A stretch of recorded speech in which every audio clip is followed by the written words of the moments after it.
தன்னம்பிக்கையே மூலதனம். வழங்குபவர்கள் குட்டி கதைகள் டிவி. ஒரு மான் பிரசவ வலியில் துடித்தது.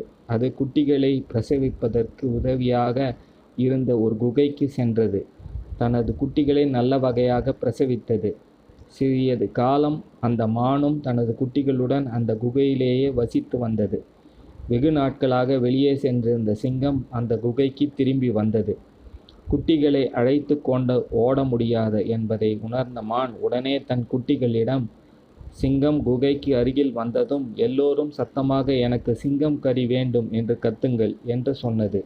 சிங்கம் குகை அருகில் வந்தவுடன் குட்டிகளை கத்தியதை குகையின் எதிரொலியால் பயங்கரமாக கேட்ட சிங்கம் நம்மைவிட பலசாலியான மிருகங்கள் உள்ளே இருப்பதாக நினைத்து ஓட்டம் எடுத்தது. ஒரு நரி ஓடி வருகின்ற சிங்கத்தை பார்த்து, ஏன் ஓடுகிறீர்கள் என்று கேட்க, என்னுடைய குகையில் வேறு ஏதோ மிருகங்கள் குடியிருக்கின்றன, அவை என்னை கொல்வதற்கு காத்திருக்கிறது என்று சிங்கம் சொன்னது. அதை கேட்ட நரி, வேறு மிருகங்கள் இல்லை, மானும் அதன் குட்டிகளும் தான் இருக்கிறது. எனக்கு தெரியும், வாருங்கள், பெரிய மானை நீங்கள் சாப்பிடுங்கள், குட்டிகளை நான் சாப்பிடுகிறேன் என்றது. அதற்கு சிங்கம், சரி வருகிறேன், ஆனால் நீ ஏற்கனவே என்னை ஏமாற்றியவன், அதனால் உன்னுடைய வாலையும் என்னுடைய வாலையும் முடித்து கொண்டு செல்வோம் என்று சொல்லி அதன் வாலை தன்னுடைய வாலுடன் பிணைத்து கொண்டது.